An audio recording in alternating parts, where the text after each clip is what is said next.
Bienvenidos a Panamá. Welcome to Panama. Before I introduce you to my school, I think it's important to introduce you to its context. Panama considers itself to be the crossroads of the world. Each year, 12,000 ships transit the Panama Canal, bringing millions of dollars worth of goods to ports around the world. Because of this, Panama City is an international city of commerce.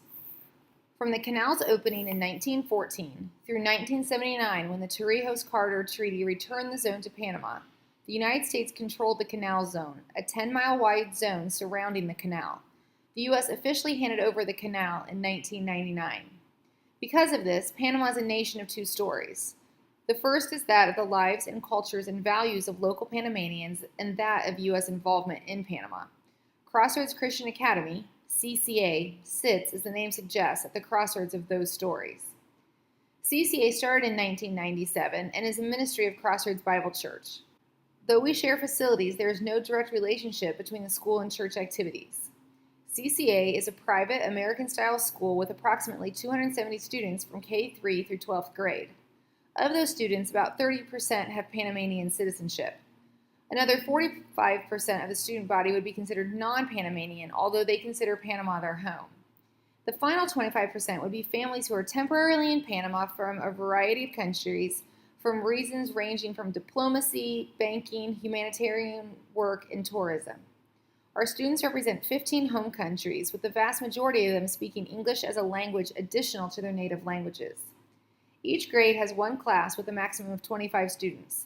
Currently, our largest class is 23 students.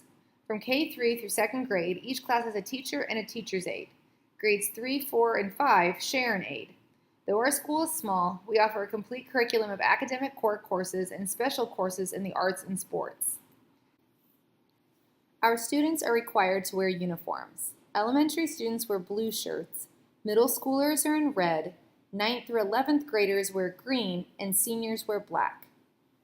A tradition has taken hold that seniors each year create senior sweatshirts, which show the class's individual personality. The class then selects 2 to 3 staff members who they allow to get a sweatshirt. The honor of wearing a senior sweatshirt, is taken seriously by the faculty. Each week, we have a chapel service which allows the opportunity to foster the Christian worldview that is part of our school's mission statement. It also creates opportunities for students to use their musical and public speaking talents. Because growing kids of character is another part of our vision, CCA reinforces a character trait each month. Here you see that October's character trait is kindness. The greatest strengths of CCA are the relationships it has, both between students and between teachers and students. Teachers foster relationships between students with activities like reading buddies and little brother, little sister programs. Our administration expects us, the teachers, and the faculty is happy to do it, to pour our lives into our students' lives.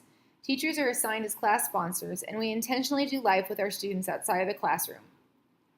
Whether it's going to the movies, going out to lunch, or heading to the beach for the weekend, we are invested in our student lives. And most importantly, our students know we care about them as a whole people.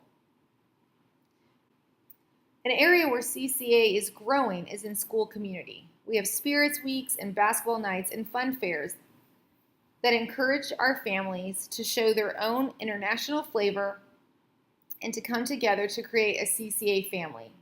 We communicate these directly to parents through WhatsApp groups that have been set up for the specific purpose of allowing for easy communication. As I've worked on this community virtual tour, I am seeing that CCA sees our community as family, and that family feeling is the greatest community asset we have. The greater community of the school thrives where that inclusive team spirit is strongest. An example of that is the Christmas cantata that the church puts together each year. Local dance teachers from various schools come together to join the music ministry of the church to put on this production.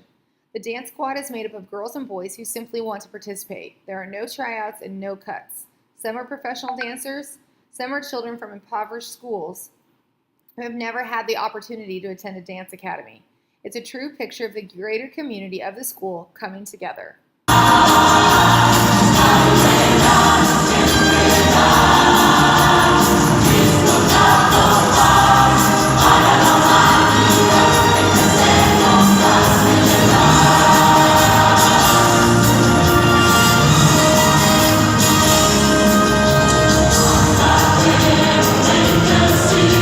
Glory to the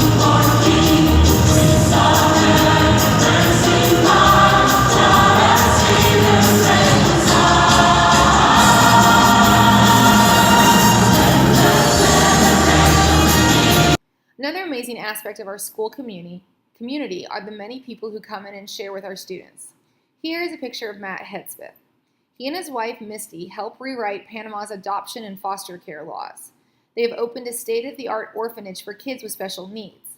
They're often in the school. On this day, Matt's just bringing some of the critters that he found in nature just so he can spend time with the kids and they can learn from somebody new.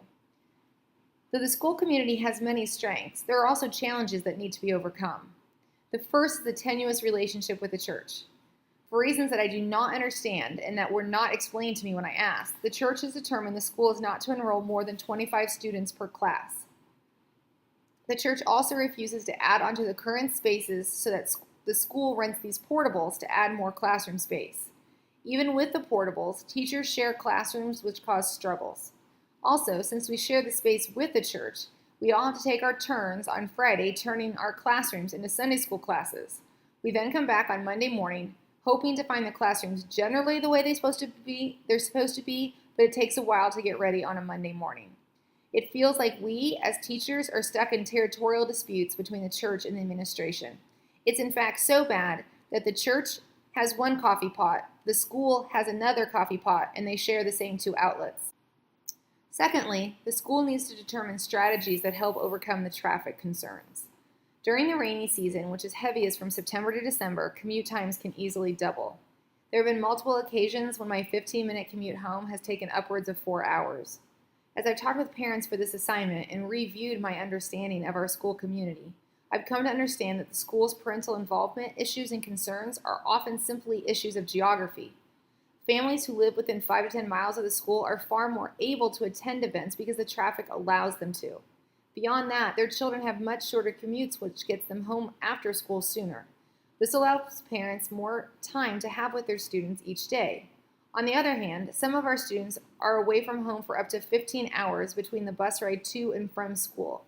This severely limits parents' access to the children.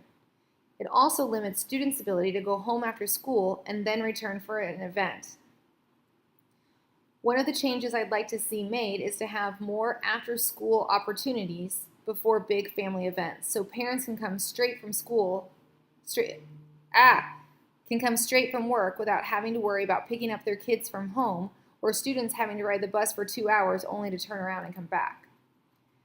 The other challenge that needs to be overcome is the way the community of international schools views CCA. There are 3 other English-speaking schools that follow an American calendar. One of those schools is funded by Procter & Gamble. Their access to resources is virtually unlimited and there is no comparison to it. The other 2 schools are located in the City of Knowledge. The special region of Panama City, formerly the U.S.'s Fort Clayton, has been set aside to be an international community established for the purpose of business, academic, scientific, and humanistic collaboration. The objective is human and sustainable development based on knowledge. This area is only 5 minutes from our school, but its prestigious location immediately gives new families more interest in those schools. One of the schools, the Metropolitan School of Panama, also runs a highly regarded full IB program, which further interests new and international families who are coming into Panama. As other schools receive more students and more company funding, it allows them to update facilities and offer more options. Stop.